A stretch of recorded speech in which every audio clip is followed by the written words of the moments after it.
Hello दोस्तों। कैसे हैं आप लोग। दोस्तों, क्रिकेट की दुनिया में कई मुकाबले होते हैं। कुछ हम याद रखते हैं और कुछ हम भूल जाते हैं, लेकिन जब तारीख 15 फरवरी 2026 लिखी जाएगी तो जिक्र किसी आम मैच का नहीं बल्कि एक आग का होगा। एक ऐसी आग जो कोलंबो के आर प्रेमदासा स्टेडियम से शुरू हुई और पूरे एशिया में फैल गई। मैदान पर तनाव का इतना था कि हवा भी भारी महसूस हो रही थी। सूर्य और सलमा एगा, दो कप्तान, दो मुल्क, लेकिन मकसद सिर्फ एक, दुश्मन को धूल चटाना। वसीम अकरम ने कमेंट्री बॉक्स से कहा कि उन्होंने अपनी 30 साल के करियर में ऐसी दुश्मनी पहले कभी नहीं देखी। आज ना दोस्ती थी ना कोई लिहाज, आज सिर्फ जंग था।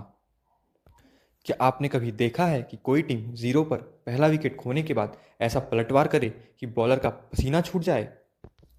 क्या आपने देखा है कि कैसे एक मिस्ट्री बॉलर ने दुनिया के बेस्ट फिनिशर्स को अपनी उंगलियां पर नचाया?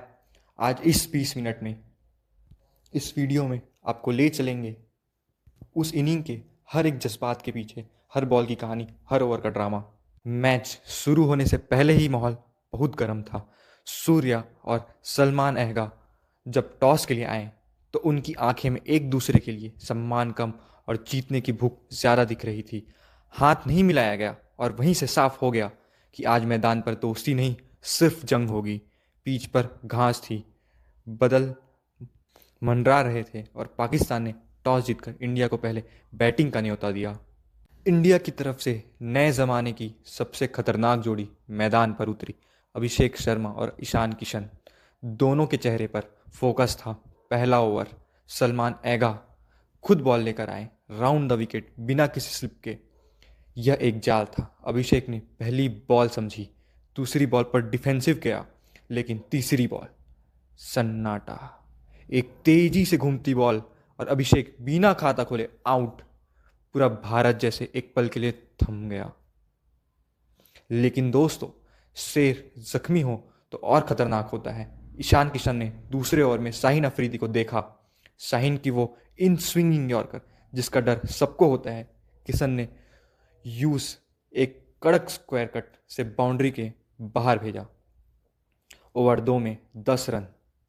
अगले ओवर में नसीम शाह को एक लंबा छक्का मारकर किसान ने बताया कि आज वो किसी के लिए नहीं रुकने वाले हैं। मैदान पर अब तिलक वर्मा और ईशान किशन की जोड़ी सेट हो चुकी थी। हरीश रॉफ बॉलिंग पर आए, रफ्तार 150 किलोमीटर पर आर, लेकिन किशन ने उनकी रफ्तार को ही हथियार बनाया। एक नो लुक पुल शॉट और बॉल स्टेडियम के बाहर। कमेंट्री बॉक्स में वसीम अकरम हैरान थे।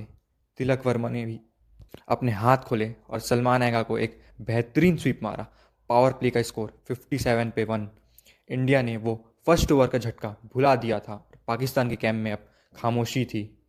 7 से 9 ओवर तक मैदान पर सिर्फ एक ही नाम गूंज रहा था, किशन किशन किशन। उन्होंने स्पिनर्स को ऐसे खेला जैसे वो गली क्रिकेट के बॉलर हैं। सिर्फ 27 बॉल में अपनी 50 पूरी की। रवि शास्त्री ने कहा, he is batting like a man possessed. 9 over में इंडिया 89 रन पर थी। पूरा मैदान झूम रहा था, लेकिन फिर आया मैच का सबसे बड़ा turning point. 10th over, Saim Ayub, पहली बॉल, तिलक वर्मा 25 रन पे आउट। स्टेडियम थोड़ा शांत हुआ। फिर मैदान पर आए हार्दिक पांड्या। सबको उम्मीद थी कि अब छक्कों की बारिश होगी, लेकिन सय्यम ने एक ऐसी आम बॉल फेंकी कि हार्दिक के स्टंप्स बिखर पड़े थे। Hardik Pandya golden duck. एक ही ओवर में 2 विकेट्स और सिर्फ 3 रन। मैच अब नई करवट ले चुका था। अब मैदान पर सूर्या थे, पर उनके सामने था उस्मान तारिक। दोस्तों, ये बॉलर नहीं, एक पजल है। उनका एक्शन इतना अजीब है कि बैट्समैन को बॉल रिलीज होने तक का पता ही नहीं चलता कि क्या होने वाला है। 13th, 14th और 15th ओवर में इंडिया की बैटिंग जैसे जम गई थी, सिर्फ सिंगल आ रहे थे। 12th ओवर में किसान भी 77 पर आउट हो गए। सूर्या ने कोशिश की, 32 रन्स बनाए, पर 16th ओवर में उस्मान तारिक ने उन्हें भी अपने जाल में फंसा लिया। इंडिया अब 138 पर 6 पर थी। अब जिम्मा था उन दो खिलाड़ियों पर जो अनफिनिश्ड बिजनेस के लिए जाने जाते हैं, शिवम दुबे और रिंकू सिंह। 17th ओवर में शाहीन आफरीदी वापस आए और दुबे ने उन्हें एक 88 मीटर का छक्का, मॉन्स्टर छक्का मारा। अगले ओवर में नसीम शाह की यॉर्कर का जवाब रिंकू ने अपने कुलनेस से दिया। आखिरी ओवर में काफ़ी ड्रामा हुआ, विकेट्स गिरे, रन आउट की कोशिश हुई, पर रिंकू ने आखिर बॉल पर बाउंड्री मारकर स्कोर का 175 तक पहुंचा दिया। 176 का पहाड़ जैसा टारगेट और सामने था इंडिया का बॉलिंग अटैक। पाकिस्तान के दोनों ओपनर्स साहिबजादा फरहान और सयूब अयूब जब मैदान पर उतरे तो उनके चेहरे पर टेंशन साफ दिख रही थी। हार्दिक पांड्या ने पहली ही बॉल ऐसी फेंकी कि फरहान के होश उड़ गए और तीसरी बॉल पर एज एंड टेकन 0 पर पहला झटका।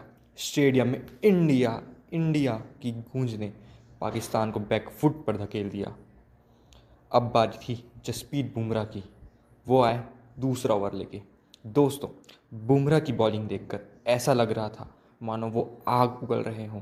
एक खतरनाक इन स्विंगर और सयूम अयूब बोल्ड। अगली ही कुछ बॉल में सलमान अली अघा भी चलता बने। सिर्फ 13 रन्स और 3 बड़े विकेट गिर चुके थे। क्या ये मैच 10 ओवर में ख़त्म होने वाला था? मैदान पर अब थे पाकिस्तान के सबसे बड़े खिलाड़ी बाबर आजम, उनके साथ थे उस्मान खान। इन दोनों ने कोशिश की इनिंग्स को संभालने की। मोहम्मद सिराज और अर्शदीप सिंह की कमी बिल्कुल नहीं खल रही थी, क्योंकि बुमराह और हार्दिक पांड्या ने ढाल बनकर रन को रोक दिया था। अब बारी थी टर्निंग पॉइंट की। जब सबको लग रहा था कि बाबर सेट हो रहे हैं, तभी सूर्या ने बॉल थमाई अक्षर पटेल को। अक्षर ने थोड़ा लूप लिया। बाबर ने सोचा कि ये मौका है, लेकिन बॉल ने कांटा बदला और सीधा स्टंप्स में। बाबर सिर्फ 5 रन पर आउट हो गए। यह सिर्फ विकेट नहीं था, यह पाकिस्तान की उम्मीदों का अंत था। 10 ओवर ख़त्म होते तक पाकिस्तान के स्कोर मुश्किल से 55 तक पहुंचा था। अब खेल शुरू हुआ स्पिनर्स का। कुलदीप यादव और वरुण चक्रवर्ती ने ऐसी चक्रव्यूह रची कि पाकिस्तान बैटर्स को समझ ही नहीं आ रहा था कि बॉल अंदर आएगी या बाहर। उस्मान खान ने एक तरफ से लड़ाई जारी रखी। उन्होंने कुछ बड़े शॉट्स मारे, लेकिन दूसरे एंड से विकेट की झड़ी लग रही थी। तिलक वर्मा ने सादाब खान को वो स्क्रीमर्स कैच पकड़ा जिसने मैच का रुख ही पलट दिया। आए थे पहली ओवर, पहली बॉल में चलता किया। 15th ओवर तक आते आते पाकिस्तान की टीम हाँफने लगी थी। रिक्वायर्ड रन रेट अब 15 के पार जा चुका था। हर एक डॉट बॉल पाकिस्तानी फैंस के लिए एक तीर जैसे चुभ रही थी। वरुण चक्रवर्ती ने अपने मिस्ट्री का जादू दिखाते और ट्रेल एंडर्स को आने जाने का रास्ता दिखा दिया। जब आखिरी विकेट गिरा तब कोलंबो का आर प्रेमदासा स्टेडियम झूम उठा। पाकिस्तान की पूरी टीम 114 रन्स पर ढेर हो गई। इंडिया ने 61 रन की एक बड़ी जीत दाखिल की। यह सिर्फ एक मैच की जीत नहीं थी, ये ईशान किशन की वो बेहतरीन 77 रन की मेहनत और इंडियन बॉलर्स के डिसिप्लिन की जीत थी। आज एक बार फिर साबित हो गया था कि T20 फॉर्मेट में किंग कौन है। तो दोस्तों, ये थी कोलंबो के आर प्रेमदासा स्टेडियम में लिखी गई भारत की उस शानदार फतेह की पूरी दास्तां। आज एक बार फिर साबित हो गया कि बड़ी मैचेस में प्रेशर कैसे झेला जाता है। जहां ईशान किशन ने बैटिंग से पाकिस्तान का घमंड तोड़ा, वहीं बुमराह और हमारे स्पिनर्स ने उन्हें घुटने टेकने पर मजबूर कर दिया। पाकिस्तान के लिए ये हार उनके बहुत चुभने वाली है, क्योंकि यह सिर्फ एक मैच नहीं बल्कि वर्ल्ड कप में उनकी साख का सवाल था। लेकिन आज का दिन तो सिर्फ और सिर्फ इंडिया के नाम रहा। तो दोस्तों, क्या 9 मैच में 8वीं जीत कैसी लगी आपको? बताइएगा ज़रूर। दोस्तों, आपके हिसाब से आज के मैच का टर्निंग पॉइंट कौन सा था? क्या वो ईशान किशन की 77 रन की इनिंग्स थी, या फिर अक्षर पटेल का बाबर आजम को बोल्ड करना? अपने विचार कमेंट बॉक्स में ज़रूर शेयर करें। अगर आपको हमारी ये मेहनत और ये मैच पसंद आई हो तो वीडियो को लाइक करके अपना प्यार ज़रूर दिखाएं, और ऐसे ही हर मैच के हाइलाइट्स और क्रिकेट की हर बड़ी खबर के लिए चैनल को सब्सक्राइब करना मत भूलिएगा। मिलते हैं आपसे अगले मुकाबले की कहानी के साथ। तब तक के लिए ख्याल रखिए अपना। जय हिंद, जय भारत।